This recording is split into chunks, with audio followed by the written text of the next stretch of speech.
Good afternoon, everyone, and welcome to another Pedigree Foundation Best Practice webinar featuring Lucky Dog Animal Rescue. My name is Meg Meredith, Grants Manager here at the Pedigree Foundation, and I'll be your host for today's event. We're here today to learn more about Lucky Dog Animal Rescue's foster program. I know it's a busy month for everyone, so thank you so much for taking the time to be with us. Joining me today is Mira Horowitz, founder and executive director of Lucky Dog Animal Rescue in Virginia. Mira, do you want to introduce yourself to the group? Sure. Hi, everyone. My name is Mira Horowitz, and I, as Meg said, I'm the founder and executive director of Lucky Dog Animal Rescue. My background is a little varied. I am a lawyer by training. I did some clerking. I worked in private practice, and then I was on the Hill and in the Justice Department before I moved over to executive recruiting for nonprofits and universities. And right about when I made that career transition is when I started Lucky Dog in 2009. And about 9 years later, Lucky Dog had grown to the point where I couldn't manage a full-time job and Lucky Dog anymore. So I am now full-time at Lucky Dog. The other little piece of background information for all of you who are shelter-based, I do have experience in the shelter world as well. I was the executive director of the Kauai Humane Society from October 2018 to October 2020.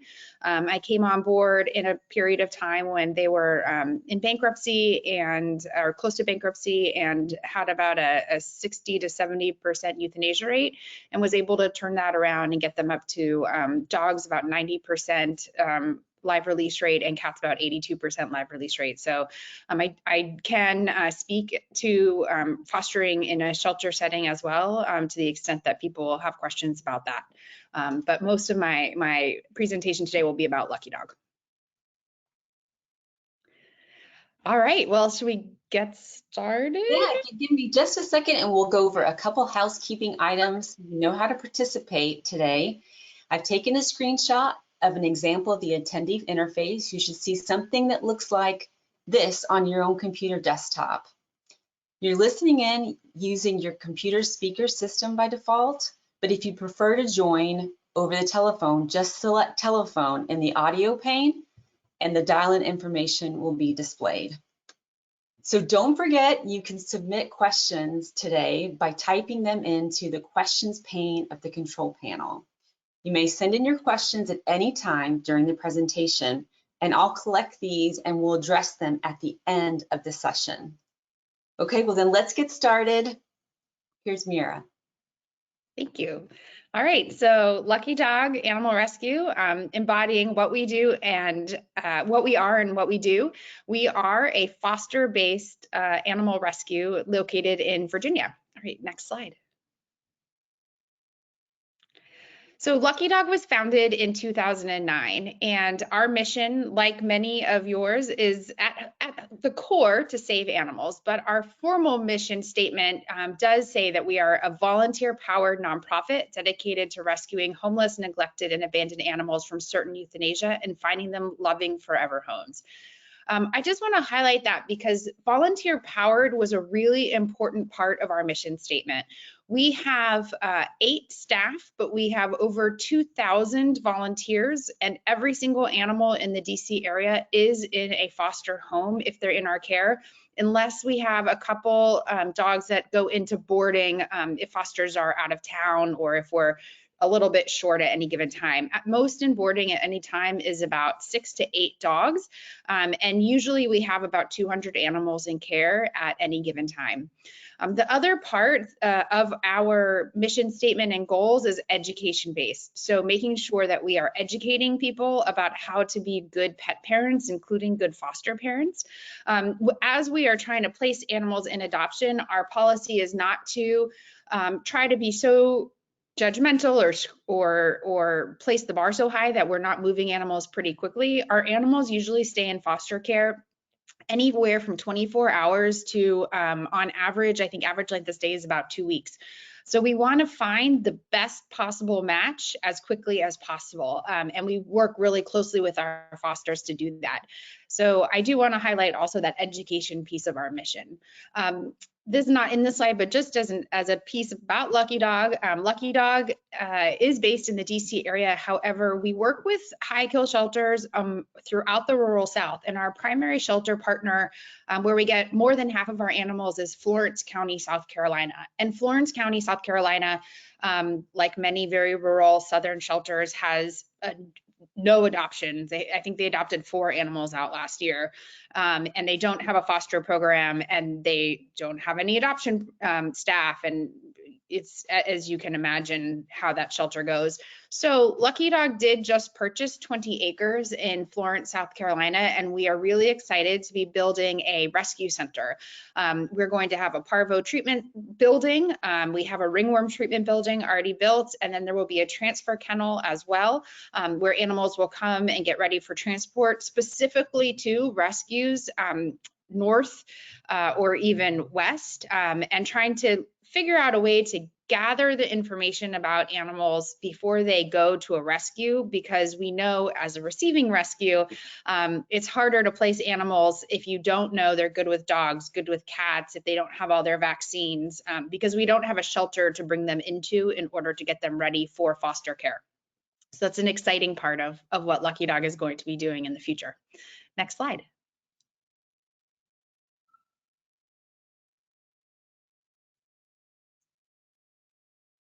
There we go. So Lucky Dog, since our founding, has saved more than 21,000 dogs and cats. And again, this is without a shelter facility of our own. And we do this through a very extensive network of foster homes and volunteers. Next slide. Recruiting fosters is honestly one of the most challenging things to do, and we had a huge uptick in foster applications and foster interest during COVID, and now we're struggling with what many of you may also be feeling, which is the drop-off, the post, not that we're post-COVID, but now that people are back at work and they've adopted, trying to keep that interest up in the foster world. So we are very active, Facebook, Instagram. We're trying to get better at TikTok. And we do also post on Twitter and LinkedIn as well. And then we have different places where we advertise for volunteers. There's a volunteer Arlington and a volunteer Alexandria. And so part of our pipeline for fosters is trying to get people first to come and handle at an adoption event, or to volunteer their time as a data entry volunteer. And once they're starting to volunteer with Lucky Dog, then we can talk to them about fostering. Some people just want to come in the door and foster. Some people want to come in the door and foster and then they adopt, which is fine. If they want to continue fostering as well, then that would be great. If not, we try to then switch them into volunteering in another capacity. So social media is a big part of that. We post our foster needed on social media at all times, once a week. We also have a private group on Facebook for our fosters, and we post what we need there. And if we're asking fosters to recruit friends and family, sometimes we use that tool. The other piece I guess, kind of social media is that we use neighborhood listservs like Nextdoor. And we will have someone that is in that area post on Nextdoor and say, hey, I foster for this organization. If anyone out there might want to consider fostering, talk to me, and we'd love to give you information. So we try to use as much outreach in that area as we can. We also appeal directly to adopters. So we have 3 volunteers that are our follow-up team. They send an email to our adopters 1 week, 1 month, 3 months, and 6 months after adoption. So the first email is really a, hi, hope your dog or cat is doing well. Let us know if you have any problems or if you have any questions. We're here to support you. The 1 month email starts to say, hey, did you know we're a volunteer-powered organization and your animal was saved by a foster home? If you would ever consider fostering in the future or volunteering, we'd love to chat more about you. And then we do that again at 6 and again, 3 months and again at 6 months. So we use these appeals directly to adopters to make sure that they know that they benefited from the loving care of a foster home and that they can pay it forward in some way. In fact, that's how I started fostering at the very beginning. My dog I adopted from a foster. we go back really quick?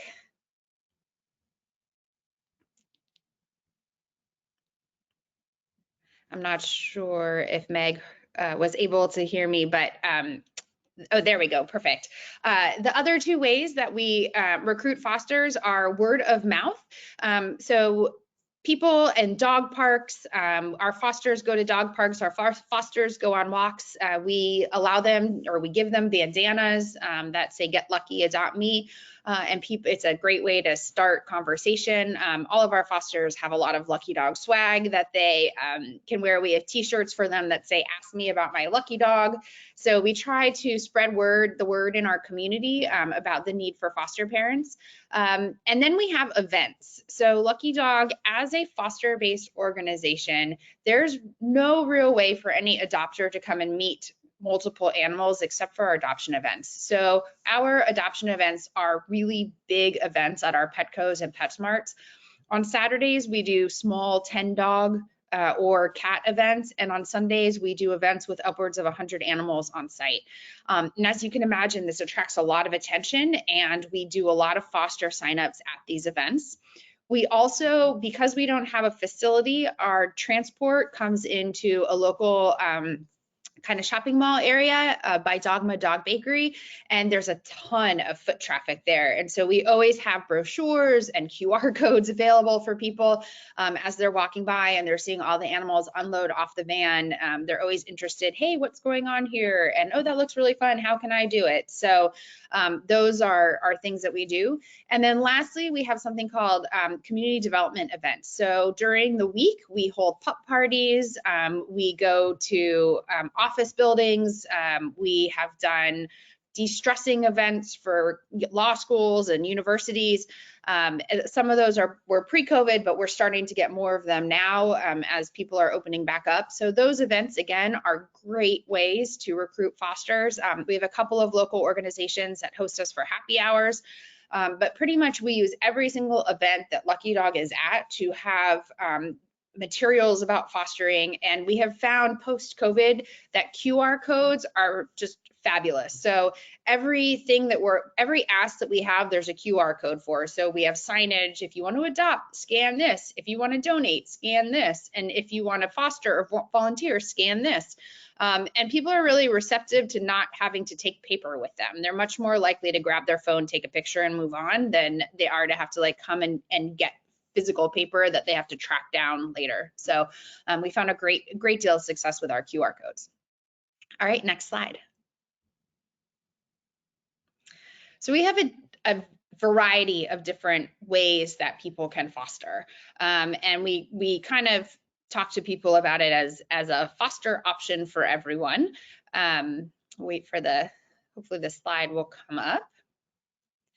The foster, the main way that most people foster for us is what we call a full-time foster. So what the ask is of a person is that you foster a dog or cat until they are adopted. And as I said prior, sometimes they get adopted within 24 hours of arrival in the DC area, and sometimes they are adopted, it takes a couple of weeks.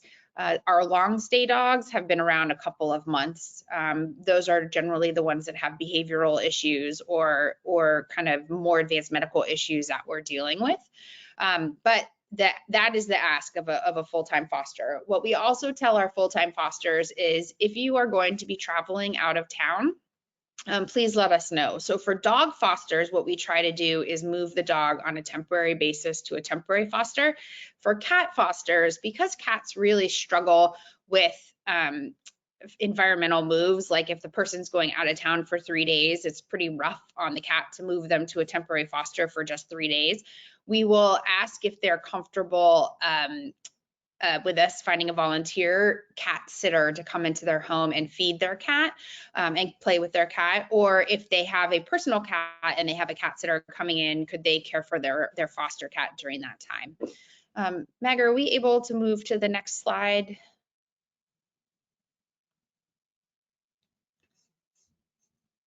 Not sure, but I'll keep talking about it from memory for now. So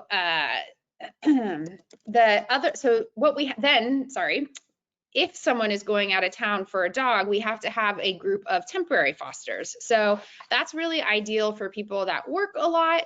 And then maybe they can only foster like Friday through Sunday, or they're going to be off for a week, so they can foster for that week. I just placed a foster today that normally can't foster anymore due to his new job, but he is now officially off from today until January 8th. So he took one of our fosters from someone who was going out of town for the Christmas holiday. So we do have that temporary foster group of people, which appeals to those who, you know, can't make a long-term commitment. The last, the other category of foster that we have is an overnight foster. So we do have our, as I mentioned, our transports arrive on Saturdays, and we have these big adoption events on Sundays.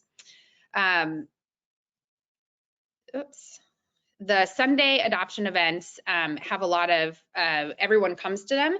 And so sometimes what a full-time foster will say in response to our desire to have a dog come up on transport is, hey, I can't take the dog until Sunday, but if you can find it somewhere to go on Saturday night, I can full-time foster the dog starting Sunday.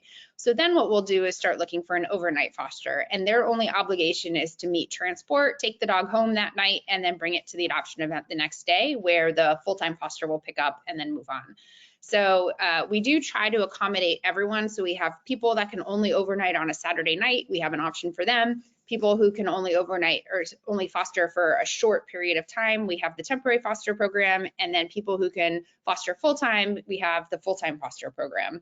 And then we also have our cat fosters, which have slightly less obligations than the dog fosters, because you don't have to walk the cats or do as much work on socializing, usually outside the home in dog parks and stuff like that. We also have a puppy foster program. We are very strict about puppy protocols. We are very careful about, for example, trying to not expose them to parvovirus. So we provide our puppy fosters with some flooring and an X-pen, and until the puppies have their third shot, we don't allow them to take the puppies out on walks at all. So there's a whole training that goes involved with the puppy foster program. Let's see. I'm back here, Mira. I'm so sorry. My internet just went dead. Where are you? Where can I? Can we jump in on the slides to we just did the different types of fosters, a foster for everyone. So this one? Yeah, I'm not seeing the presentation now. Okay.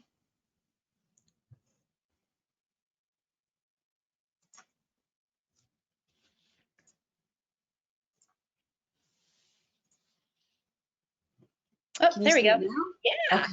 All right. Perfect. Now. Awesome. So, no problem. And then the last type of foster that we have is the medical foster. So, and this, candidly, the most common two types of medical fosters that we have are heartworm recovery dogs that need restricted exercise, and ringworm cats that obviously need quarantine so that they don't spread ringworm. And then sometimes we have orthopedic surgery dogs, but for the most part, we don't have a ton of medical issues that aren't dealt with prior to arriving in the DC area.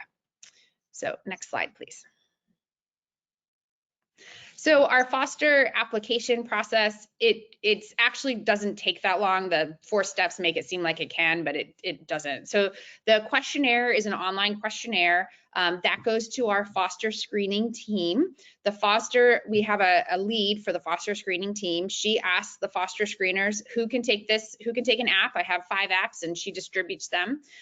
We have a conversation with the foster screener and they talk about the obligations of fostering, the different kinds of fostering. We talk about certain protocols that we ask the fosters to follow. For example, we ask all fosters to keep their dog's leash on at all times in the home for the first 48 hours to try to prevent escapes. We ask that they never leave a dog unattended in a yard whatsoever. We ask that cats be kept to a confined room for at least the first week. And so we go over all of these safety protocols during the phone conversation just to make sure that they're on board with them all. We do a vet check to make sure the current pets are up to date and spayed and neutered. Up to date is really important because we don't want our animals to come in with kennel cough and then give them to the foster parent, and then the foster parent saying to us, "You never told me my dog should have Bordetella." So we try to make sure that that's taken care of. And also, if they did move on to wanting to foster fail and adopt their pet, then it's a lot easier for us because that vet check's already been done. And then we also do a landlord check, which I know is pretty controversial for a lot of places. For us, because we don't have a shelter, moving animals between fosters takes 2 to 3 days. And if a landlord of a foster is saying, "I'm going to evict you if you don't remove this animal within the next 24 hours, we don't always have the capacity to do that. So if we do the landlord check on the front end, we save ourselves that fire drill of having to move an animal and not be able to accommodate the foster. So the landlord check, again, I know it's pretty controversial, but for us in our environment, DC, there's a lot of breed restrictions, there's a lot of weight restrictions, there's a lot of number of pet restrictions. So we just want to make sure that we are not creating problems for a foster parent that we cannot then help them fix if something were to go wrong. Next slide. We have an onboarding process too. So we have first, once you get the approval to join the foster team, you get like 3 different welcome emails from 3 different people telling you who they are. The foster coordinator gives you a welcome email. The foster screening team member who did your screen gives you an email.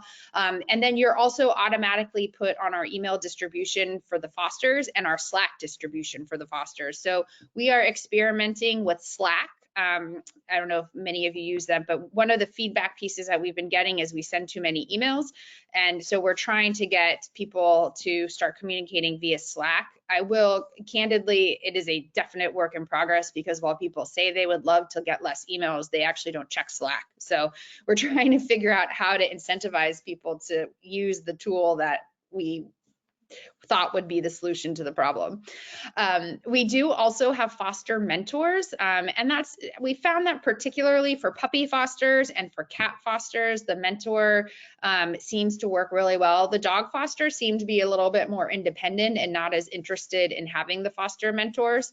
The other really cool thing that we have found is by connecting those fosters around with each other, they give each other rides and they give each other support. So we had this funny, like 3 weeks ago, we had an event and a transport arrival and then an event where there was 6 fosters and they worked out all the rides between them. I mean, it was a little bit of a headache because they changed their plans 4 times, but at the end of the day, one person picked up all the animals at transport and delivered them. One person picked up all the animals from the foster homes and brought them to the adoption event. And then the third person picked up all the animals that weren't adopted and brought them back to all the different fosters. So it really does help create that sense of community if you can pair people up. Then in addition to all of that stuff, when their first adoption event, they come in and go through our adoption event orientation, which is for all volunteers. So we actually ask that everyone go to adoption event orientation 3 times. And that's because we find that usually it takes 3 times hearing our spiel to actually have people follow the instructions completely. And that keeps everyone safe. If you have 60 dogs in front of a PetSmart, it's really important that people understand the colored bandanas have meanings, how to hold the leash properly, the length of leash that you should have, how to safely take pictures on your phone without dropping the leash or getting the dogs into trouble, that kind of thing. And then lastly, we do have a foster training. So we ask that our fosters attend. It's currently a Zoom training within 1 month of starting to foster. And that training goes over the foster handbook that they will have received upon being approved. And it goes over, again, the safety protocols. It goes over the adoption event expectations. It goes over who to connect, who to ask or talk to in case of emergency. It talks about how to market your foster dog. It talks about our adoption process so that they're comfortable with the adoption process. So we put in a lot of effort into that foster onboarding. The foster training is actually, we have 2 teams that do them every other month. So it's not something that is overwhelming for anyone, and it's all volunteer. All the foster screening team, the foster mentors, The foster training folks, they're all volunteers. So part of why at the beginning I said that we've had this great success due to our network of fosters and volunteers is if you don't have that volunteer support to help the fosters, it's going to all fall to staff, and it's just going to be, you're never going to be able to keep up. Next slide, please. So I've tried to give a lot of thought to how do we set our fosters up for success. And DC is a very transient area. So we get a lot of fosters that come in, stay 2 years and then leave. We also get a number of fosters that are like here for 6 months because they're here at a military base or something. We get turnover every time there's a big election. And so we've really had to try to create something that allows people to be onboarded pretty quickly and set them up for success, and then hopefully they stay. We've had some fosters that have been with us since the very first day, and we have new fosters that come in every week. We also, like most places, have foster attrition due to foster fails and moves and things like that. So, I think the most important thing is once you create your structure and your foster program, it's important that people can rely on it. And it's important that you do what you can support as an organization. And if what you can do to support your fosters as an organization doesn't work for particular people, then they're not the right people for you. They'll find another place to volunteer. And personally, that was the hardest lesson for me to learn. I really took it personally when people are like, you know what, I don't want to do the way that Lucky Dog does it. And I tried to just realize that there are a lot of people that love the way we do it, and it's not for everyone, and that's a choice they have to make. So for us, we really focus on supplies, support, and structure in setting fosters up for success. Next slide, please. So there are certain core supplies that we give all of our foster parents, and then there's kind of extra supplies that we give on an as needed basis. And it's different dog versus cat. So our dog supplies, every foster gets a crate if they need one. They get a martingale collar with an ID tag, and they get a leash. We get a ton of donations of dog beds. We offer dog beds to fosters if they want them. We get tons of toys. We offer toys for anyone who wants them. And then puppies, rather than the crate, we will give them an exercise, an X pen to set them up in, and we will give them flooring if they need it. Some fosters what they'll do is they'll buy their own X pen, and then they will ask us for a wire crate to attach to the X pen. So they create like a little den and then a X pen attached to it in their little puppy setup area. So, but we ask them to choose a crate or an X pen. Otherwise, you're ending up giving away everything you have, and then the next person doesn't have anything to use for their dog. So we try to ask them to choose. Harnesses we give out on a case-by-case basis. Candidly, I love harnesses for my own dogs. I love harnesses to stop pulling. I have had so many experiences where I've demonstrated and videoed how to put the harness on correctly. We give them a double clip leash, so you do one clip to the collar and one clip to the harness, and they still come back to the adoption events off, like the harness is half off the dog. They've got one clip of the leash on, and they've tied the other clip into a knot at the other end of the leash. So, and whenever we have escapes on walks, they're almost always due to an incorrectly fitted harness or incorrectly put on harness. So I personally have a lot of reluctance to give harnesses out to our fosters. Food, we actually ask the fosters to please provide on their own. We do make exceptions for prescription food, hypoallergenic food, or people that take a lot of fosters, big litters of puppies, big litters of kittens. Nursing moms, we always give food to. We give formula and milk replacement and all of that stuff. So it's not a blanket food thing, but it is, again, case by case. And a lot of that, a lot of what we choose to give and what we choose not to give has to do with how do we manage our finances, what kind of donations do we want to really focus on, and what will people normally just give on their own, right? If you have a foster who has their own dog and they're taking a foster dog in, they're likely just going to feed them whatever they feed their dog. So it's not a big deal for them. And then we provide all the medication. So flea and tick, heartworm prevention, antibiotics, anything the vets tell us they need to have, all of that we take care of. Again, we have very strict policies around veterinary care, which I can talk about later, and when you're allowed to have the vet dispense medication and when you have to come and get it from us. And then if the foster doesn't want to drive to us, they're allowed to buy it from the vet. For cats, our cat fosters often don't really like to take our supplies, but we try to get them to take them. All the cats get a breakaway collar. We have toys, we'll give litter and scoops, we'll give litter boxes, we'll give food, and we will give cat condos. And again, we really want them to keep the cats in a pretty confined area for the beginning of their fostering. And so if they say, oh, I don't have any small room to put the cat in, we pretty much insist that they take a cat condo. And that means that they for sure can keep the cat safe. Also, if they have a cat that's been injured and can't run around, we're like, you need a cat condo, you need to keep this cat safe. So those are the supplies. All right, next.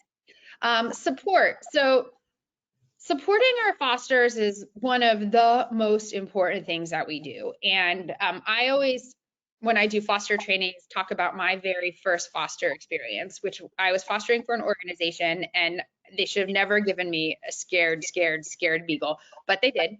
The first night, the beagle had explosive diarrhea all over the crate, out the crate, across the room. She wouldn't walk on a leash. I didn't know what to do with her, and I didn't know how, like, I knew nothing.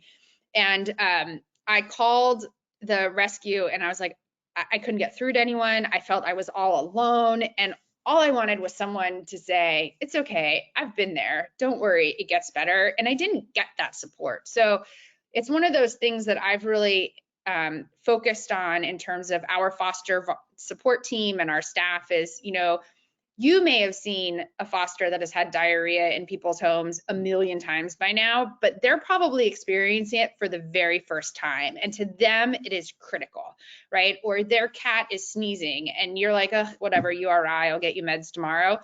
To them, they think the cat is dying. And if we don't get it to the emergency room, right, it might die on their watch. And so it's really important that you have some sort of structure that you can give the fosters feedback and create expectations for the fosters about how fast that feedback is going to come. So if your staff doesn't answer emails at night, I've seen different kind of, this is an emergency, this isn't an emergency, here's who you call, here's who you don't call, or those types of things. Whatever protocol you have, you've got to make sure the fosters know it and understand it. So for us, we try to respond to all emails same day. No more than 24 hours. And that's both from the volunteer leadership and also from the staff. We try to give them as many opportunities for feedback as possible. And it's not really so much feedback about our organization, but feedback about their animals. So every animal has an adoption coordinator who's talking to adopters. They are the ones who are the first point of contact for the fosters. So when the foster gets assigned, we also connect them with the adoption coordinator, and the adoption coordinators are supposed to reach out within 24 hours and ask for more details about the animal, right? Like, how's this dog or cat doing in your home? If that fails, every Monday we do a mail merge and we email all of the fosters and we ask them two things in that mail merge. One, will you come to the adoption event this weekend? Do you need a ride? All this stuff adoption event related. And two, do you have any new feedback about your adoption, about your animal? Is it good with dogs, kids, cats? How is it doing at the dog park? Cats, are they social? Those types of things. And we get novels back from people. And then we actually have one volunteer whose job it is to keep track of our online bio postings and to let us know when the adoption coordinators are not updating the bios with the foster feedback. Because the fosters get really upset if they provide feedback and new photos and they don't get up on the website. So there is that thing, if you're going to ask for feedback, you have to do something with it, or they're going to stop giving it because they don't want to waste their time. So the fosters love to give feedback about their animals, and we really encourage it, and it really does help to provide to get adoptions going. We also ask for first night in foster care photos, and we do a special social media album every Sunday morning after transport. So people love to send in their first night in foster care photos. And then we ask for updates along the way, and we do albums on our social media for that. We also, a lot of our fosters have their own Instagram accounts. We ask them to tag our Instagram account, and then we share their Instagram photos on our stories. So all of that kind of creating different opportunities for that foster feedback is really important. And then having a list of emergency phone numbers. So that's also something that's really important to do. All right, next. And then structure. So structure is the area that it makes Lucky Dog either good for you or not good for you, right? In terms of how much you want to have to kind of fold into our structure, or how much you want to just have a dog and do your own thing. And there are certainly some rescues that have that kind of approach to fostering. For us, we're pretty structured. So they have a foster handbook, as I mentioned before, and it outlines all of the protocols, things they're allowed and not allowed to do. So for example, they are not allowed to call any vet on their own. We don't have a vet on staff. We work with private vets. And the feedback from the vets that we got was, we don't want the fosters calling and asking us a million questions. We want you to filter it all. And so the fosters, if they need a vet appointment, they're to call us. We figure out, is this worthy of a vet appointment or not worthy of a vet appointment? We then make the appointment. And we make sure the fosters show up for the appointment, and then we pay for the appointment. Again, the fosters have the option of choosing to have the vet dispense medication at their cost, or have the option of coming to us to pick up medication if it's something that we stock. And we try to stock as many things as we can that we can legally and safely provide. The other things in the foster handbook do talk about like how to provide feedback and our adoption event policy. So we have a pretty firm adoption event policy. So all of our animals and fosters are required to attend 2 Sunday adoption events a month. Our adoption events rotate throughout the DMV. 2 are in Virginia, 2 are in Maryland, and then we have these extra little Saturday events sprinkled in. The requirement is not that you stay at the adoption event. It is that you bring your dog or cat, drop them off, and pick up. And if you want to stay, which most fosters do, that's great. And if not, that's fine too. We can get a volunteer handler. And then we try to get them rides on the off weeks. If some fosters will come every single weekend, some won't come, they'll only come to 2. And then some really, we make exceptions for because they can't make it, but they're in an area that it's really easy to get a driver for. So we just get them a volunteer to pick up the dog, bring them, or cat, bring them to the adoption event, bring them back. So, but if they're not coming to adoption events, they're not going to get adopted. Since we have started our in-person adoption events, the last 4 weekends, we have done between 40 to 50 adoptions each weekend, and only like 2 midweek from foster homes. So people are starting for us to want to meet multiple animals, and those are happening at the adoption events. As I said, we have the Monday check-in emails, and then we also have a very clear procedure for adoptions. So when one of the fosters either wants to adopt themselves, has a friend that wants to adopt, they know exactly what they have to do. They contact their adoption coordinator. The adoption coordinator is going to tell them, okay, I have a certain amount, I have 3 applications that are pending. Your friend is the 4th in line, or, however it works out. So it is really important that the fosters from the get-go understand how the adoption is going to work. We also have a policy that fosters are involved in the adoption process. So the adoption coordinator cannot ask for approval for an adoption unless they have spoken to the foster. The foster can have, the foster is asked if they're uncomfortable with the adoption, they have to articulate the reason. So the foster cannot say, I don't like those people, and us have them cancel the adoption. The foster can say, my foster dog is really afraid of children, and when the meet and greet happened, their child was running around and really making the dog very nervous, and I don't think it's a very good fit. That would be foster feedback that we would take very seriously and likely not move forward with the adoption. But they do have to be able to articulate an actual reason for the animal not moving forward with the adoption. All right, next.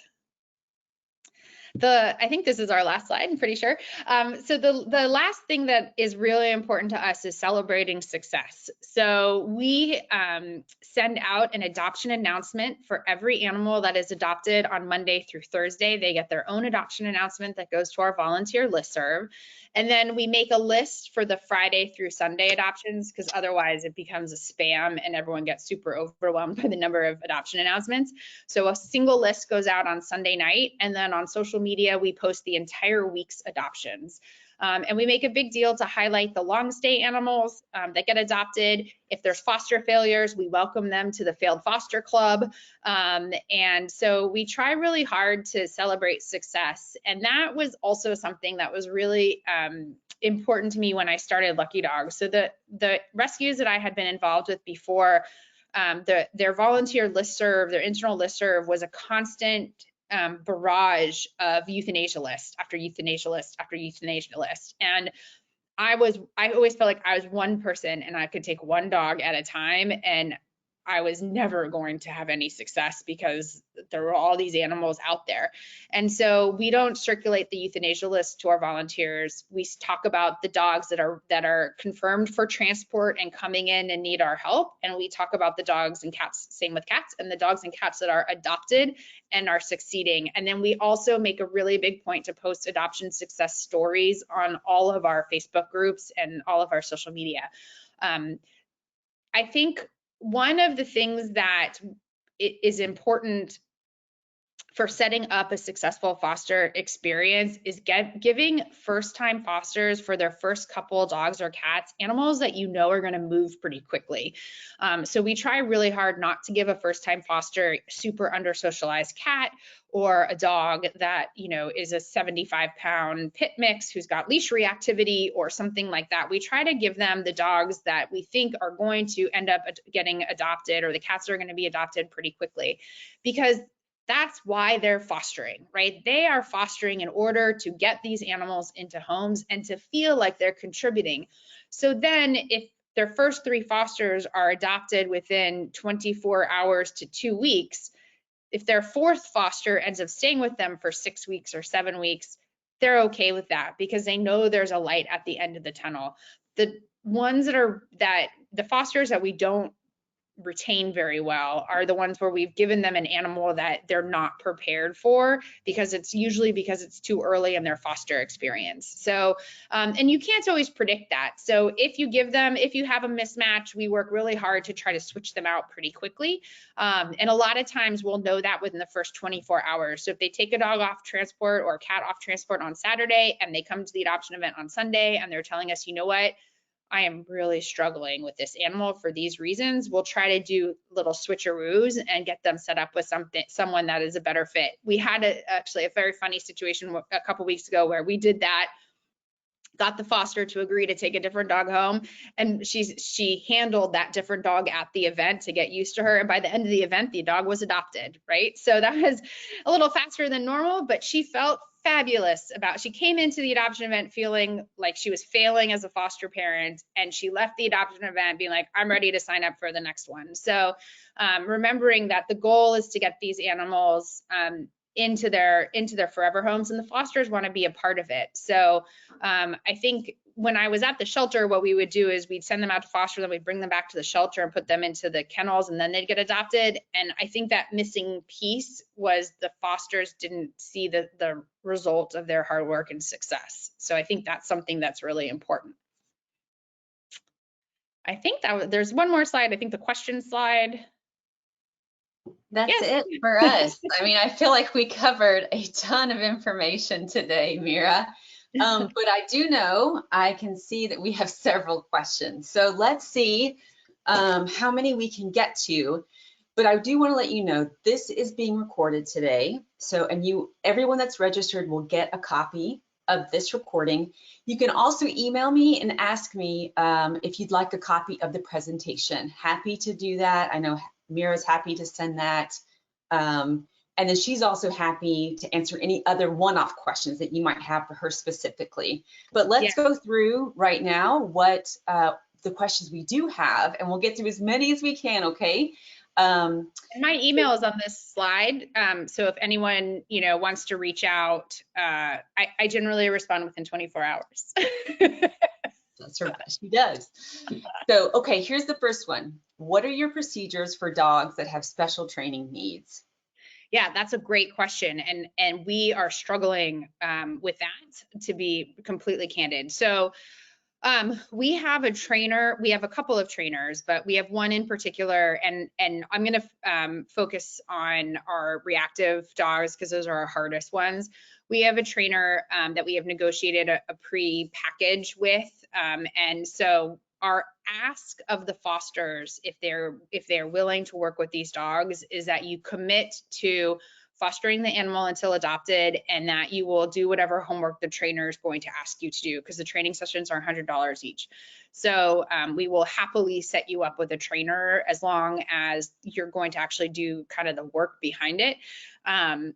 We also work closely with an animal behaviorist vet, and some of these reactive dogs and all of our shy dogs, for example, we will usually, if we don't see improvement within the first 2 months, we will talk to them about putting them on medication, which we've had some success with. The other thing I should mention is our shy dogs all wear FI tracking collars, so that in case they were to get out, it would be easier to find them. And we got a specific donor who was very concerned about lost dogs to donate us the money for the FI collars. And those have been really helpful as well. The worst thing that you can do, in my opinion, with behavioral dogs is to underplay the behaviors in order to get them into foster. We try our best to be really candid about the problems, and even with all of our best efforts, we have had fosters saying, you really underplayed this and you set me up to fail. And that's a terrible feeling. So you really want to be very candid about the problems, and work with them to try to find solutions. The other thing that we also have had success with is we have one pit mix that was in boarding and was getting pretty reactive and needed to get out of boarding, and the foster wasn't sure, so we let her weekend him like 3 different weekends in a row, and then she decided she could actually full-time foster him, and she's doing great with him now. So figuring out kind of creative ways to get the dog into foster and to make sure the fosters feel comfortable, but you really want to make sure that you're not putting anyone in danger. Mm-hmm. Good. So here's the next. What tools do you use to track information? So maybe some of the platforms that you're using, Mira. Yeah, we love Google Docs, but we have, so as a rescue, one of the hardest things that I have had to try to figure out is when we were transitioning to our database 6 years ago, there was no shelter management software out there that appropriately tracked animals and people the way that we needed to track them. And so we had a custom database made that we call Rover. And the upside of Rover is that it allows us to track every single foster that we have, their preferences, and then what dogs they have fostered, how long they foster. It gives us a list of all the dogs that are in foster at any given time, and cats who are in foster at any given time. It gives us their transport date and all of those things. The downside is it does not create medical records, and that's become the bane of our existence. So it is by far not a perfect solution. So that's what we use to do that kind of tracking. And then we have our foster needed list is a living Google Doc that we send out every day to the fosters. And then we have a dog list and a cat list also that are Google Docs, and that tracks all of the animals, what foster they're in, who their adoption coordinator is, and all of our notes about them. And that is a pull out of Rover and put into the Google Doc on a weekly basis. That's great. So here's the next one. Do you have an insurance policy for your fosters? Do you require motor vehicle reports, a copy of their driver's license, auto insurance? Do they have to sign a liability waiver? Yeah, all fabulous questions. So our insurance, our insurance requires us to get a copy of their driver's license, and we have a form they have to fill out as well if they're going to be driving our animals. We do not do any sort of motor vehicle background check beyond collecting this information for our insurance. They all sign liability waivers as part of the fostering process. Actually, all of our volunteers sign liability waivers as part of the volunteering process. So they have to do both. That's great. And I know there's questions here around, you're saying your use of volunteers is high. How many paid positions do you have on staff? And then what's the ratio to volunteers? There are 8 paid staff. We have, and right now 2 of them are vacant. So normally we have 4 program managers, and that was increased from 2 to 4, or 3, actually 3 to 4 during COVID. We added a data technology position because we were so heavily online during COVID, and luckily we had started that transition prior to COVID, but we really dug in during COVID. We have a development director, a development assistant, and a marketing and communications person. So we have four people doing operations, and then we have 3 people doing marketing, communications, development, and then there's me. So it's a pretty lean staff. We do have a lot of volunteer leadership roles. So our dog adoption coordinator team lead, we have a puppy adoption coordinator and foster team lead, we have a cat team lead, we have a volunteer team lead, we have our adoption coordinators are all volunteers. We have, within the adoption coordinator world, they're broken down into cat adoption coordinators, dog adoption coordinators, and then we have things called adoption screeners, which just do the screening but not the matching to the animals. The coordinators do the matching to the animals also. We have people that are specifically trained to screen for puppies, and we have people that are specifically trained to screen for bullies, German Shepherds, and Huskies, because those have insurance liabilities with adoption attached to them. So we have all of those. And then we also have a ton of data entry volunteers.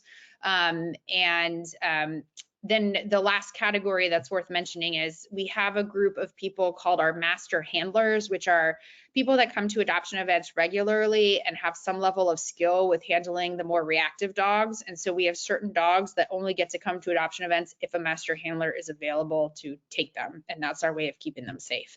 We also, at every adoption event, have a coned off area with signs that say Lucky Dogs in training, that where the master handler dogs go.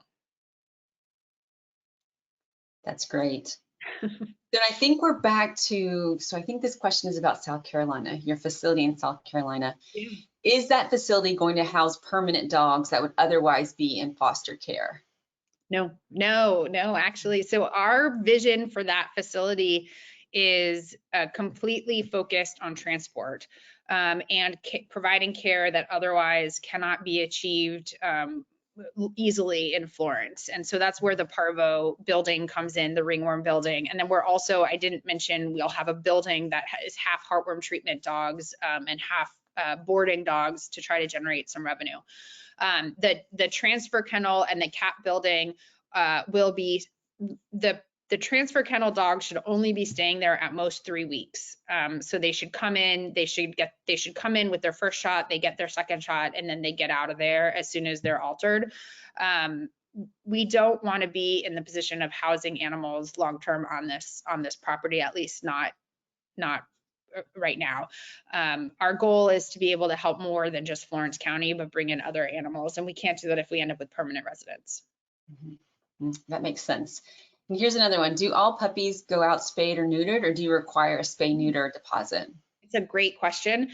We do something else slightly different than both of those questions. So we originally started off and we spayed and neutered all the puppies, and we had a lot of parvo and we had a lot of pneumonia because they're just not super healthy coming out of the shelter, and we're trying to move them pretty quickly. So we don't transport any puppies until they have 2 vaccines. And that is a strong, hard rule, and they can't get their second vaccine the day of transport. It has to be the day before transport at the very latest. The puppies are adopted out with a spay-neuter contract. The contract gives you 2 options. You can either pay us a non-refundable deposit and we will make you an appointment and you will show up at that appointment, or you will both be in breach of contract and lose your money. or you can do it on your own. And they have a required spay neuter date, and we have a volunteer. We have one attorney volunteer that she does all the follow-up. Like she sends them an email a month before their due date, 2 weeks before their due date, and then on their due date if they haven't given their proof. And then we have another team of 3 volunteer attorneys who follow up after that and be like, you are in breach of contract, and if you don't send us proof, we're going to come and get your animal back. And so we have great success. It's, again, tons of volunteers. And great structure. Here's one last one, I think, and I think we've got just a couple minutes. How do you recruit fosters that have no other pets in their home? We have a handful of dogs in our program that need fosters with no pets. Yeah, so no other pets, but they're like unicorns to find. They are so hard to find. So, and not only that, but you find them and then they don't want those tough dogs, right? So that's been our bigger problem, is we've been able to find them and then they decide they really don't want to have the long stay dogs. So I don't have I honestly don't have a great solution for that. I have a couple that we've been able to find, and it's the best thing you can do is give them support. The biggest piece of feedback that we get from them is that they don't necessarily support. They don't necessarily feel supported.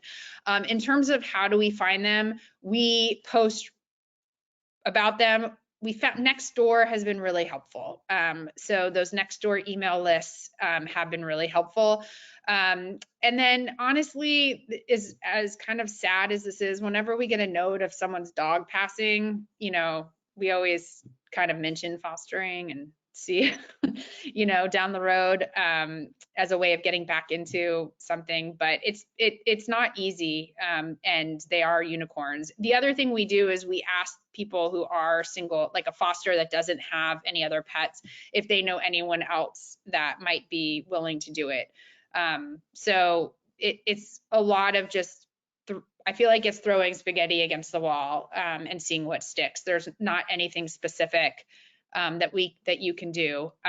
But when you do find them, again, it's so important that you set the person up for success and that you're really clear on the limitations that that the animal has, that the foster has to abide by. So yeah, that's my best advice. The other thing I would just caution about is, we had one trainer that was helping us, and she was helping us with a dog that couldn't be around other dogs, and it took us forever to get him into foster. And she came back to and said to him, you're not a good foster for her because you live in the city and the noise is too much for her and she's getting really stressed. And I was like, when she gave me that feedback, I was like, I understand that, but the alternative is she'd be dead in a shelter. So I get that it's not the best place for her, but it's better than the alternative. And I need you to help this foster figure out how he can mitigate the stress that's coming from the noise, and figure out a way that she can be walked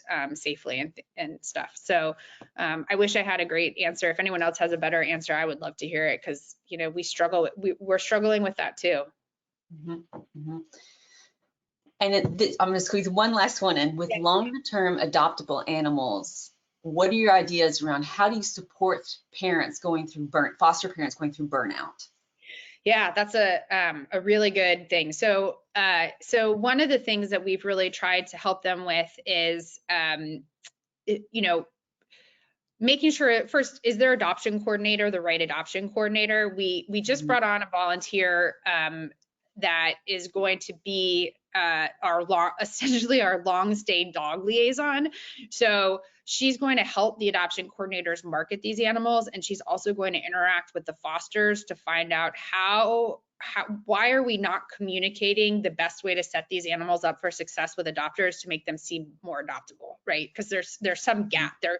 We have a number of long stay dogs that are doing great in foster, but we're not communicating that somehow to potential adopters. So I think engagement with the foster really goes a long way to helping them overcome burnout. I think a lot of burnout comes from feeling alone and not feeling hope. We also will provide, especially with ringworm cats, because they're long, they end up with them for a while. Like, do you need litter? Do you need food? With bottle babies, which are also longer commitments, we have found that if we can get a team of volunteer bottle feeders to come in and give relief to the foster parents so that they're not having to feed around the clock, that's also been really helpful.